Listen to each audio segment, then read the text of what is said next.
Welcome back to the Bible Samurai YouTube channel.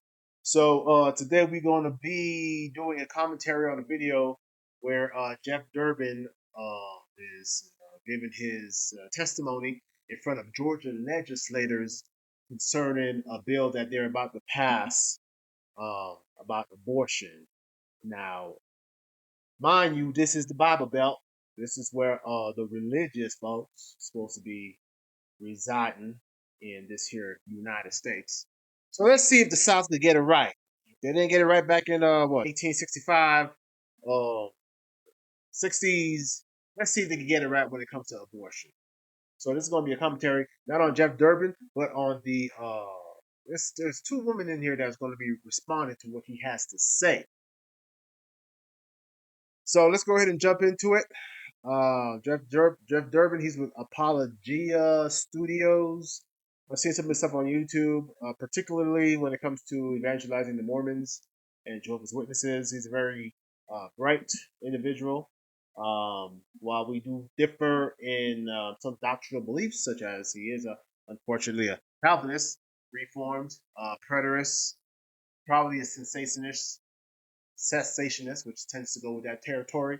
So I don't roll with all that, but some of the things that he does, such as this right here, definitely gotta keep this brother in prayer. All right, so let's go ahead and jump into it. Is Jeff Durbin here? Come on up. Yes, sir. Jeff Durbin here. Come on up. Yeah, so the Baptist accent up there.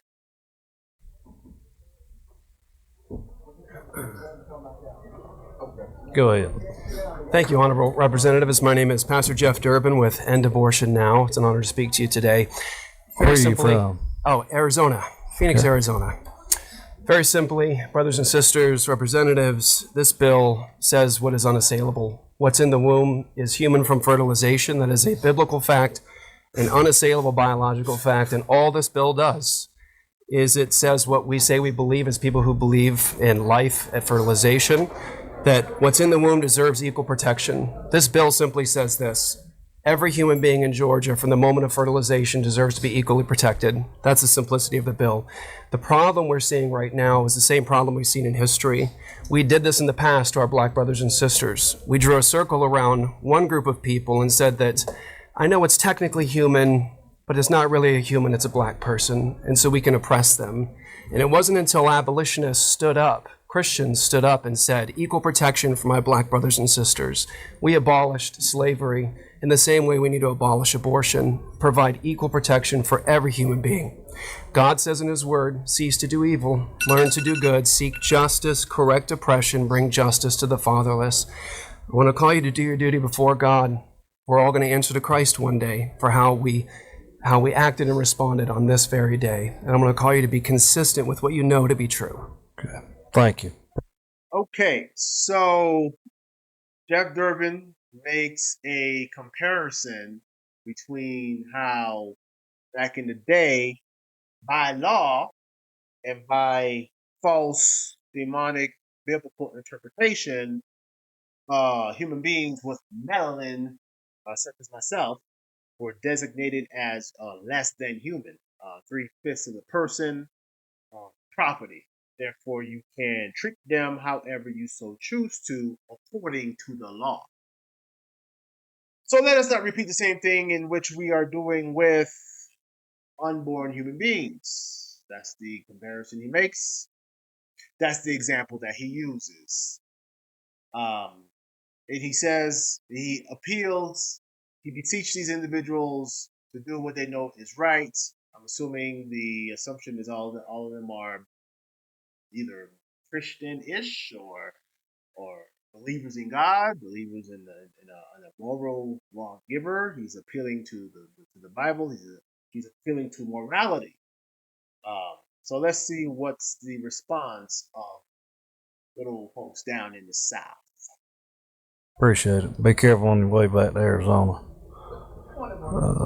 Yes. Hold on just a second. Oh, thank you. Representative Neal. Yes, while I do appreciate people that are coming from out of state to support or be against this measure, is there a way we can prioritize the hardworking Georgians?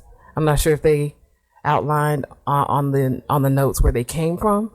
And then also too, is there a way that we can ensure we strike a balance so we don't run through all the time with all the people against, if we can get some support or just go back and forth as well, just for balance. Well, let's see who's in here from Georgia. All right. Okay. I'll tell you what. There's that. All the Georgia folks at work, boy, they don't throw them out or something, because ain't no Georgians up here to be yay or nay. So I guess that backfired on her. You got a question for the witness? Okay. Stay right there, bro. Yes, sir. Go ahead. Hi. Ribs and Hi, how are Panage. you? Good. I'm Esther Panich, and you're not from here, so I'll assume you don't know, but I'm the only Jewish representative in the state of Georgia. Judaism posits that the life of the mother is more important than the life of an unborn. Are you telling me that I don't have a right to my religious liberty?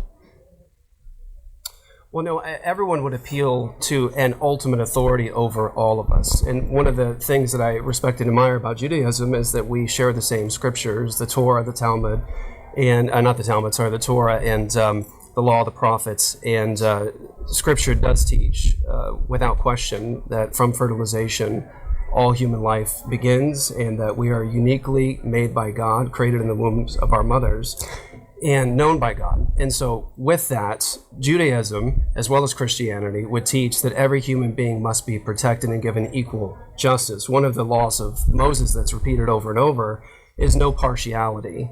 We treat everybody equally. And the point that I was making, Representative, and I appreciate you asking the question, was the same point that can be used in terms of our Jewish brothers and sisters, where there was a time in history where there was a class of people that drew a circle around themselves, the Germans, the SS, and said that we can oppress our Jewish brothers and sisters. So let me just do a quick pause right here. So this is where they kind of started talking past each other. Because while Jeff Durbin continues to appeal to higher authority, where we get our morality from, this is why he makes the allusion to African slavery in the United States, and now he's making the moral parallel to Nazism and how Jews were exterminated in Nazi Germany. Meanwhile, the only Jewish representative on the panel there, her angle is, well, according to Judaism, the life of the mother takes precedent over the life of the child.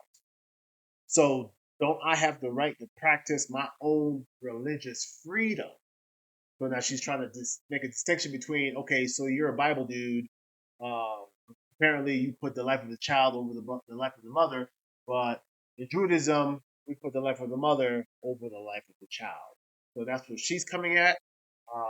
But Jeff is still doing the moral authority on in which we get that from God.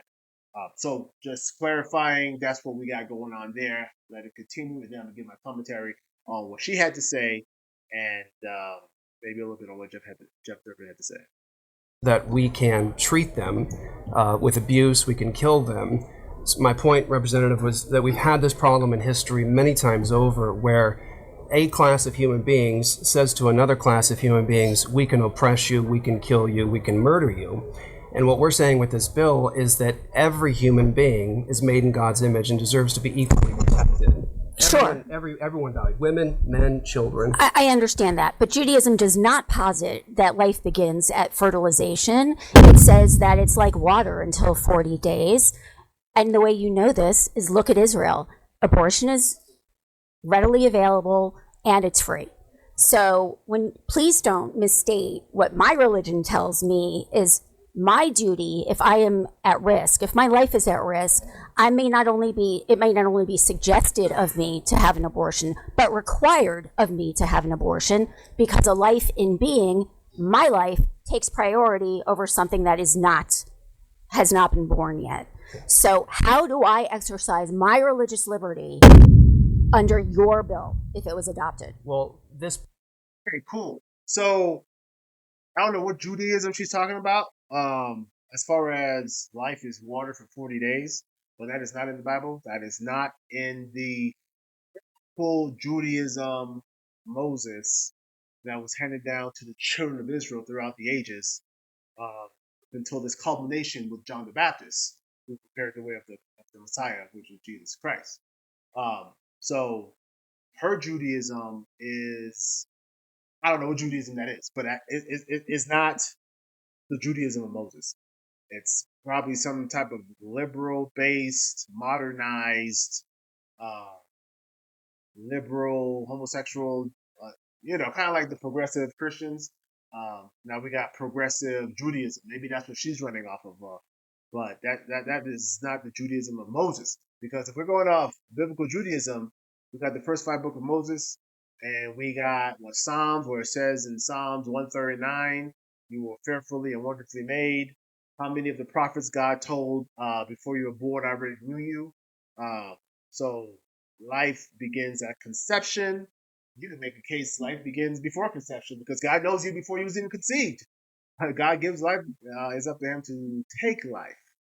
Now, with that being said, I do agree with her when it comes to the life of the mother. When the life of the mother is at risk, it's no longer abortion in terms of murder, but rather it's the preservation of life of the mother.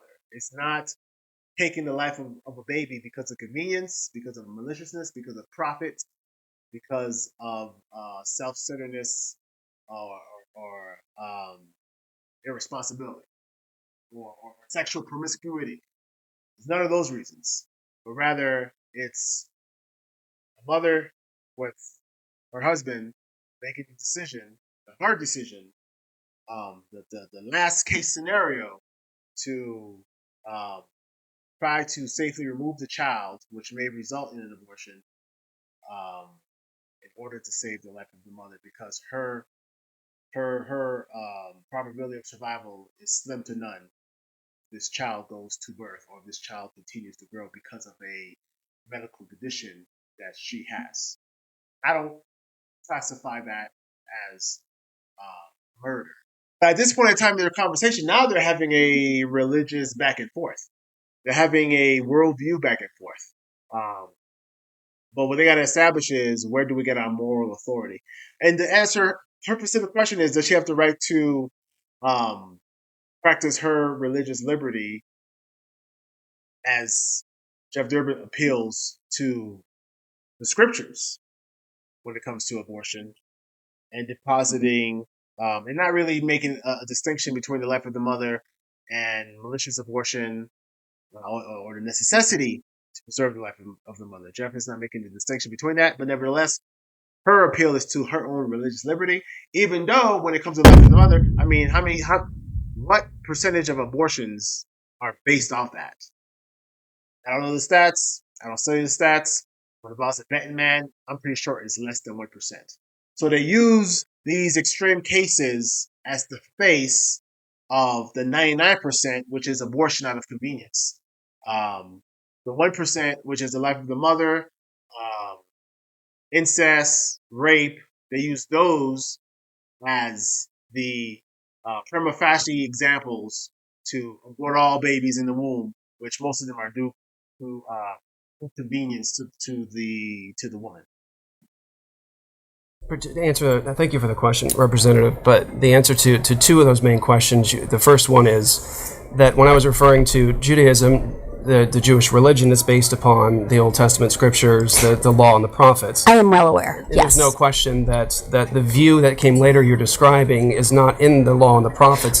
It's later Jewish tradition. That's just the point I want to. Hey, so she's claiming to be Jewish, right? So Jesus said, love the Lord your God with all your heart, mind, and soul. Love your neighbor as yourself. For in these two commands hangs the law and the prophets. The golden rule goes back to the law of Moses. It goes back to loving God with all your heart, mind, and soul, and loving your neighbor as yourself. Treating other people the way you want to be treated. So far as I'm watching this, I see Jeff talking to her with dignity and respect, with a nice, calm demeanor. let's see if this woman who is a practicer of her Judaism is exhibiting the golden rule. Let's see how that goes for her. Let's see if she's a real Jew. Want to make to that. The next point is that this particular bill says nothing towards the case that you're bringing up where your life is in danger. This bill is about equal protection for all human beings in the womb. It's about the preservation of life. If your life were in danger because of a pregnancy, in very rare instances, very infinitesimally small I'm not just talking about instances- physically, emotionally, psychologically. Those are exceptions Yeah. to which allow a Jewish woman to have an abortion if they need one. If I may respond to that, that's a very good point. We wouldn't, in our current justice system, allow a woman who murders her 6-year-old child by drowning him in the bathtub to get away with the argument, I was emotionally struggling, I didn't feel like I could care for this baby. You know that's not the same thing. I'm talking about It is the same thing. So she shifted from the life of the mother being at risk to now it being an emotional risk or a psychological risk. How do you determine that? So all the woman has to say is, "Oh, I'm in mental anguish because of this pregnancy, and I wish to terminate it."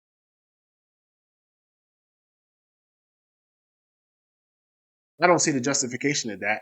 I don't even see the justification. I don't know. I guess you got to have a depraved mind to see that justification. To think that's a lawful argument from the seat that she's sitting in, from the purview of her version of Judaism. The world has lost its mind. things. An unborn child The human compared being to in the womb. let me finish my question, please. An unborn child versus a life in being, which would be the mother. So under your bill, could I exercise my religious liberty if I felt, along in consultation with my rabbi, that I needed an abortion, and my doctor, that I needed an abortion for survival, whether that's physical survival or mental survival? And Mental survival. See, the thing is, now, see, if you're able to have a cool-headed conversation with somebody that believes this, right? Then I would have to pull out of them. Can you give me an example of someone who did not survive mentally because they gave birth to a child? Now, the only thing I can think about is postpartum depression, and all that has to do with what chemical imbalances, in which there are treatments for those things. So a step beyond that, if anyone could think of a way or a scenario in which someone did not survive mentally or emotionally because they gave birth to a human being, I would like to know that example, in which there is no remedy for this individual in our current medical industrial complex. Another thing I'd like to mention is how she keeps referring back to religious liberty. So it's kind of like you can create your own religion just to be able to practice wickedness. In the same way that the U.S., the folks of old, based off their religious perversion and interpretation of the scriptures, justified chattel barbaric slavery, or even manifest destiny when they were taking these Native American lands. It is decreed by God as they exercise their religious liberty. Then one would have to say, well, your religious liberty stops when it infringes on the life and liberty of someone else, including the life in your stomach. That way, individuals don't claim religion to hide behind the wickedness that they want to practice, just like racist Christianity that bought stolen Africans and brought them to this land to dehumanize them and treat them like worse than dogs. The point I was making to you is that the human being in the womb. This is something you can answer with a yes or no. I'm trying. Hypothetical and your bill. Is it always hypotheticals? Don't the abortion argument live on hypotheticals and not on reality? Could I exercise my religious liberty? We don't believe that anybody has the right to, with malice aforethought, take the life of another human being in an unjustified manner. So equal protection for all humans means that nobody can say to another human being, I'm going to take your life with malice aforethought in an unjustified manner. Okay, so your answer is no. I can't, if I believe that I can't kill your baby, no. Okay.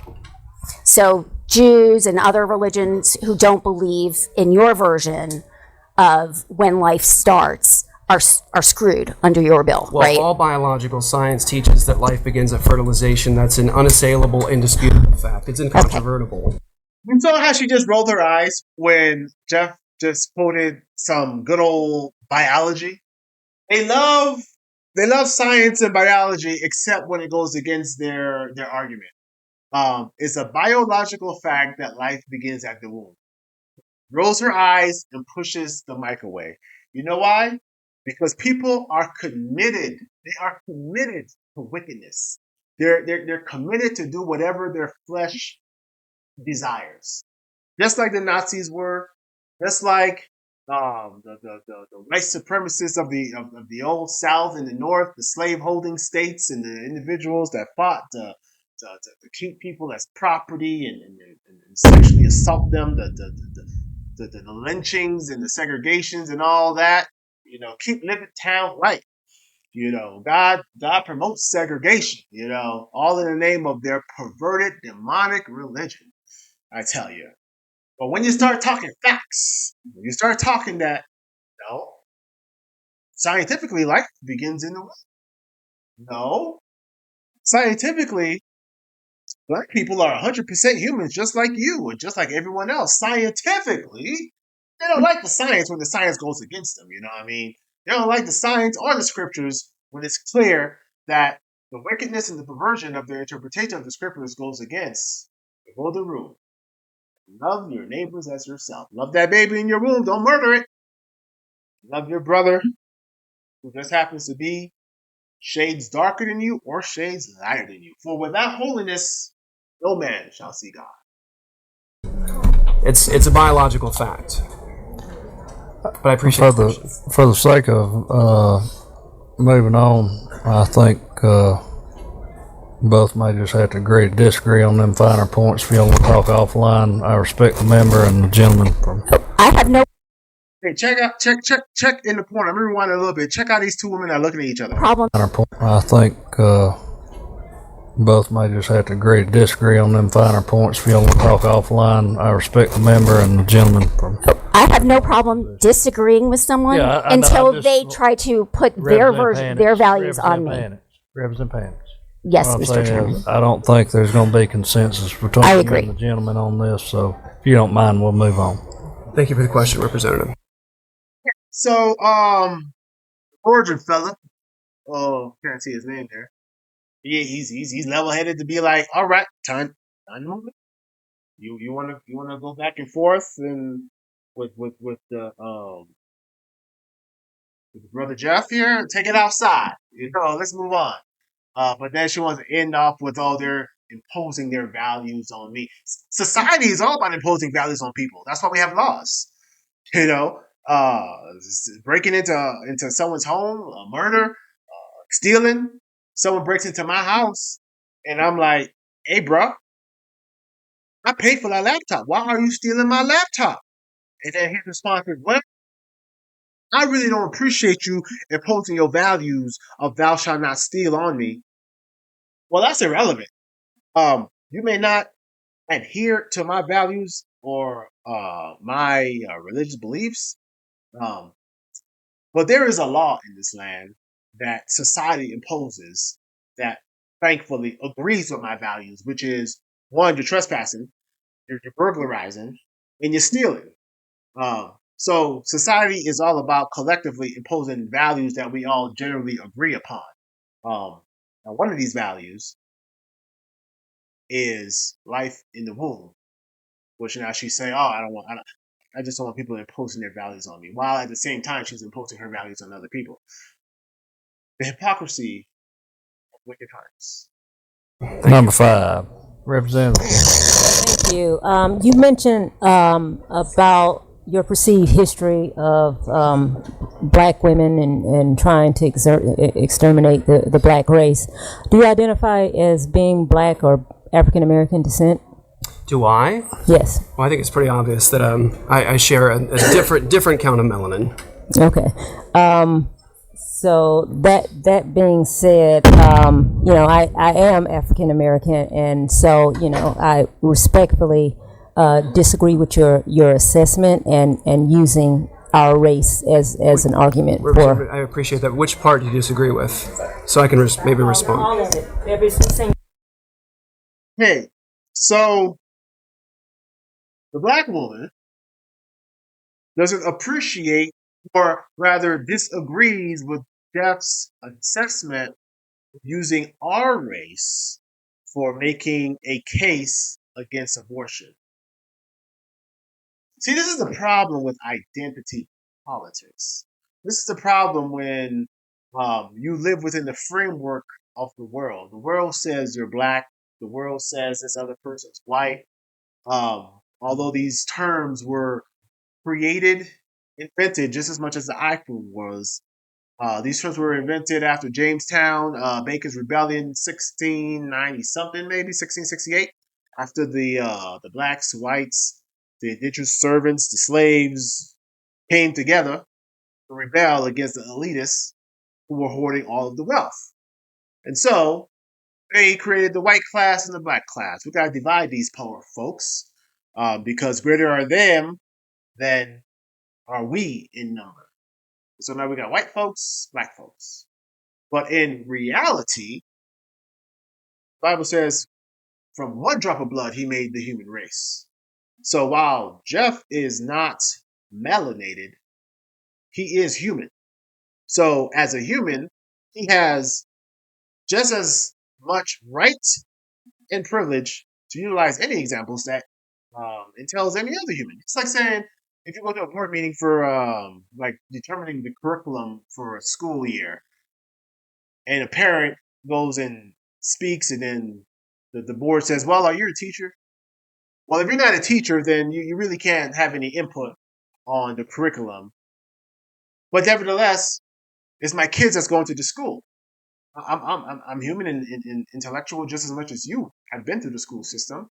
I'm educated and I have just as much to give my input as much as you do.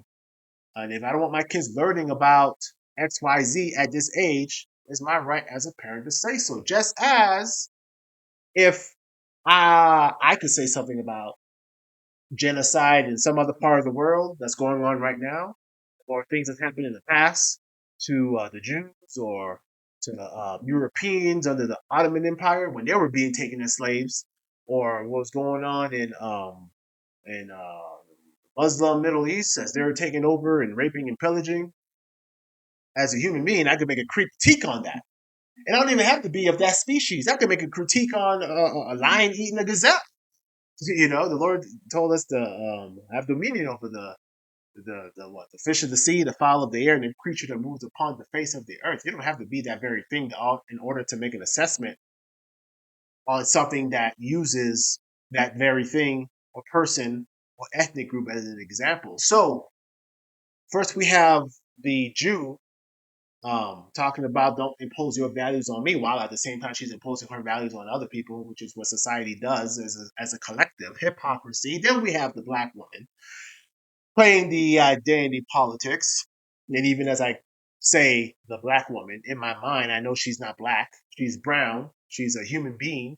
But I use these terms because it's terms that we identify with and that we readily know that we're talking about. You know, I'm not going to say this African descendant woman living in the United States that is classified as African American. You know, they just say black. You know, that just summarizes all. So it's illogical. It's honestly, it's complete nonsense because you're not black. you cannot use slavery as an example. Now, there's instances where someone can use slavery as an example that comes off disrespectful, like I saw a few years ago. It was some animal rights group, and they were advocating for, I think, monkeys that were kept in cages, and they were making the comparison, and they had pictures.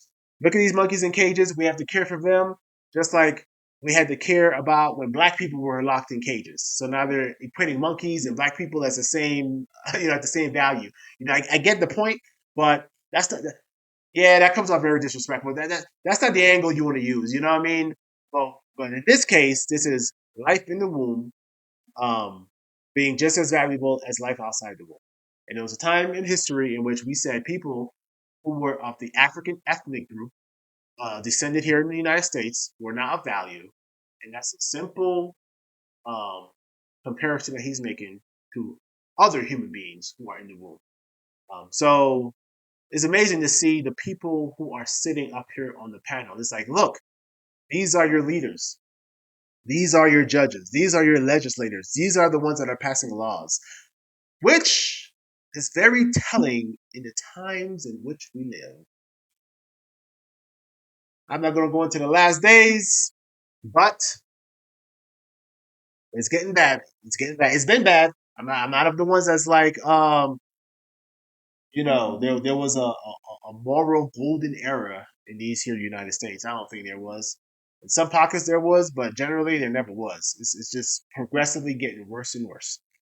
From pre-colonialism, I mean, we're not even 400 years into this nation yet, and look how far removed we are. Specifically, look at this black woman right here. 150 years ago, she would have been picking cotton in that very state, or cooking in a white person's or someone's plantation. If she lived in the South, right? She would have been exploited and marginalized. But now, you got her there, you got the brother next to her, you got another sister next to her.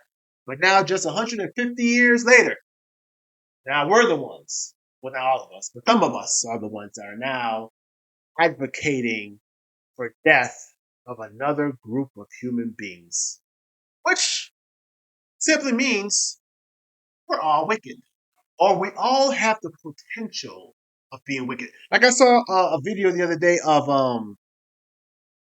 it was one of those Karen videos, white woman being racist or whatnot, and I read a comment where somebody says, "There's no hate like white hate," and I replied and said, "Hate is hate. I've seen white hate, I've seen black hate. Everybody has the potential of being a perfect conduit of hate, and now, or of rebelling against God. The slave-holding white folks, perversion of interpretation of the scriptures, rebelling against God. And now, just 50 years ago, the black community was so religious with the civil rights when you were being oppressed by, segregation laws and redlining and, lynchings and, the freedom rides and protests and all the chaos that came in the 60s, and very religious community. But just what, 50 years later, we got the rise of black atheists. We got brothers and sisters advocating for abortion. So it's amazing how it doesn't take long for the mind to be, for a people group to be fully relied on God, and then prosperity comes and now rejection of God, rejection of God's moral laws. All right, let's finish the video. I appreciate that. Which part do you disagree with? So I can maybe respond. All of it. Every single bit of it. You don't agree that slavery happened in America, that white people oppressed black people? What's that got to do with abortion? This bill? My point, Representative, thank you for the question, was that in history we have drawn circles around classes of people. White people did it to, unfortunately and abominably, to your ancestors. White people drew a circle around themselves and said, we will be the humans that will have the rights and equal protection, but we will draw a smaller circle around our black brothers and sisters and oppress them. You don't get to change the narrative. Just leave the talk about African American stuff to actually. Okay. Yeah. I would just say, just in final word to that, is that I believe that all human beings have a duty to stand for justice, no matter the size, no matter the level of development, no matter the color of another human being. I believe that what made slavery such an abomination was that human beings deserve to be equally protected and shown no partiality. That's what's happening in abortion. It happened, unfortunately, in America with slavery. It happened, unfortunately, in the Holocaust. Okay, Rev Zev Kendrick. Remember. Yeah, there's this thing called the freedom of speech. He could connect slavery to anything he wants. You may not disagree with it, then you're in the wrong seat. Don't be in the room. Freedom of speech, First Amendment. And she says that he's changing the narrative. Actually, the narrative is the same. The narrative is partiality. Whites showed partiality towards other whites and dehumanized the so-called black race, religiously, socioeconomically, and through other channels and avenues. Even to the point where they wanted to pass some legislation to where when a black man was referred to and his name was written down, that his name had to be lowercase, but when you're referring to a white man by his name, then his name had to be capitalized. You know how you capitalize, the Lord in the Bible? They wanted their names capitalized, but they wanted the black folks' name in lowercase. So in every avenues, just dehumanizing, because they were being partial towards their ethnic group. Same case in abortion. We're being partial to those who have been born. And while we are dehumanizing, we have dehumanized in society those who have not been born. And if you can't see the parallel between abortion, slavery, and Nazi Germany, and basically treating other human beings as less than, then I can't help you. If you can't see the parallel, and you refuse to see that parallel, you may not agree with it, but if you don't see it and you just want to dismiss it, flippantly, then you're not fit to be in leadership. There's much to be said. There's much to be said about who should lead and who shouldn't. I believe this might be the end of the video. Questions. We'll come back for commentary. All right. Thanks, sir. Thank you, sir. Thank you all. All right. Yeah, so Boost I don't your know. mobile. I don't understand why when it comes to certain topics, people could be like zombie-like, like so hostile. I bet she going. I heard that black lady going to church on Sunday. But when it comes to certain topics, if you tell somebody, they do want to put on a dress, you tell them, hey man, you're still a guy, right? You still have XY chromosome. They go rabbit on you. You tell someone, the scripture doesn't, condone homosexuality. Although I'm not even about going after specific sins. I'm all about preaching the gospel of Jesus Christ, because when the gospel gets into their heart, the gospel is going to convince them on these symptoms of a morally decaying society. You point these things up, and then they get hostile. Well, it's very telling, because people love their sin. Fortunately, they can extend the same courtesy that Mr. Durbin extended to them. Nevertheless, that's my time. These are the last days. It's been the last days for 2,000 years, ever since Jesus Christ resurrected. So let's pay attention even more to such a great salvation. So when judgment comes, it will be swift. All right? See you when I see you.